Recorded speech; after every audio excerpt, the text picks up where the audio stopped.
If I were to learn to scream all over again, I'd do it differently. Here's what I've done wrong and what I'm doing right now that is helping me build my voice in an amazing way. I really got into extreme vocals via the Iowa era for Corey Taylor, Slipknot. This and wonder what I've done to calcify, ignore you. As I close my eyes, I feel it all slipping away. I come towards you. We all got left behind. We let it all slip away. I ignore you.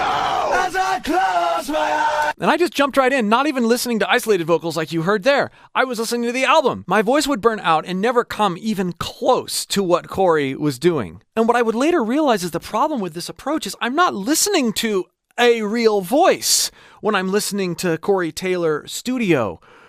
He, in many interviews, had said in this era, there's very little, or if any, technique focus. He's just going all out with raw emotion, and the production, there's so much layering, there's distortion on his voice, there's all these things going on, in addition to this rawness of his performance, that when I go into that trying to learn from it, I am starting from a very poor place. As I would later develop my technique for safe, sustainable pitch screams like Corey Taylor does, I would realize that in order to get that sound, I also need to have a lot of production know-how as well. This is me all layered up. All my friends have pictures meant to make you cry. It sounds way different and way better than me just trying to make any one of those sounds.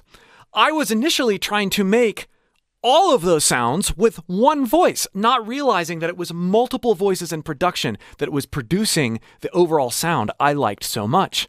It's impossible. But I had my first major breakthrough when I figured out that I needed to focus not on just pure energy, but on placement and transitions in my voice. All sorts of transitions. Head to chest, cry and compression, and sighs in a non-really intense, emotionally engaged way, so I could practice them without burning out.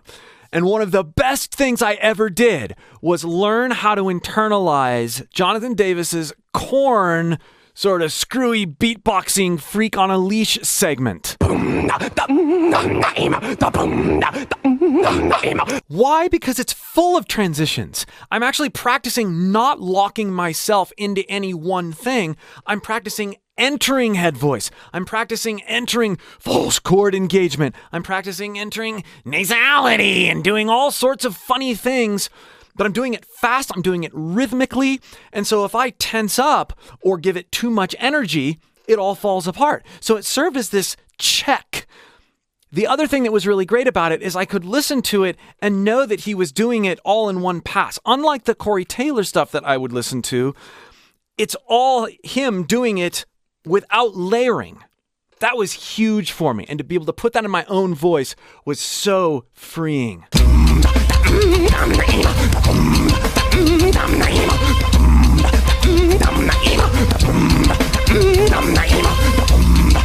Kisses up into head voice, rhythmic consistency, nasality, changes in placement all over the place.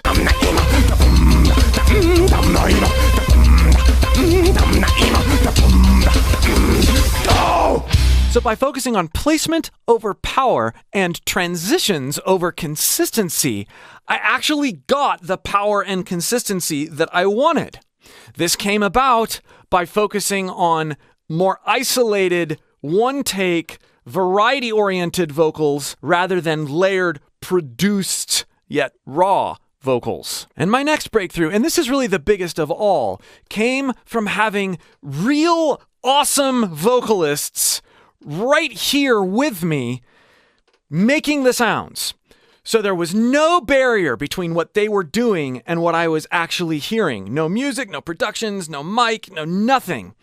And then them being able to tell me that the sounds I was making were okay. And all the sensations that I feel while I'm dialing things in are okay. It totally takes the guesswork out of it for me. Can you go clean into wrong? Yeah. Tell me what the fuck is wrong, right? Yeah. What the fuck is wrong? What the fuck is wrong?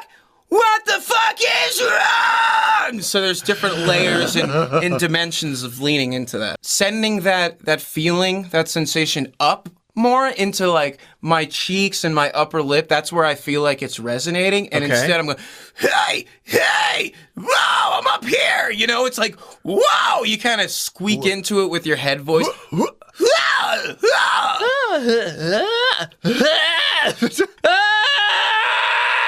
But that's weightier than what you're doing. Yeah, mine's a little higher and lighter. You know, it's got this top shine to it.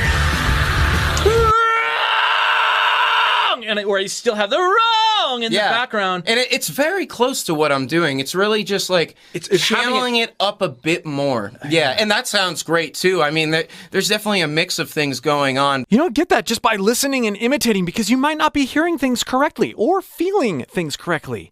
Having that interaction with someone is so important.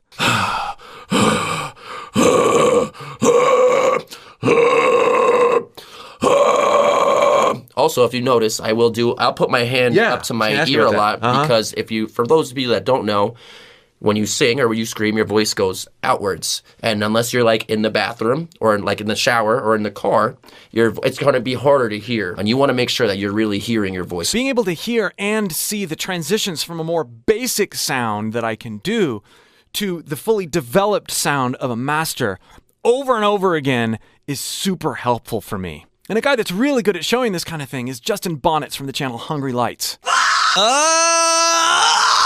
And if I slow that down, so we can come alive!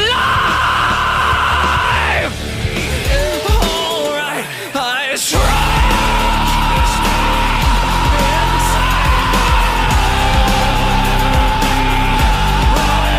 Transitions and placement, and learn through raw interactions and feedback, rather than just relying on your ear. It's very unreliable, especially in the beginning. If you'd like to enhance your learning by working with some of the people that I've worked with, head to mymusicalvoice.com and check out all the options there. You can enter the code SCREAMBIG for a hefty discount. And for the full Corey Taylor and Jonathan Davis breakdowns that I used in this video, go here. They're so interesting and they were so revealing to me.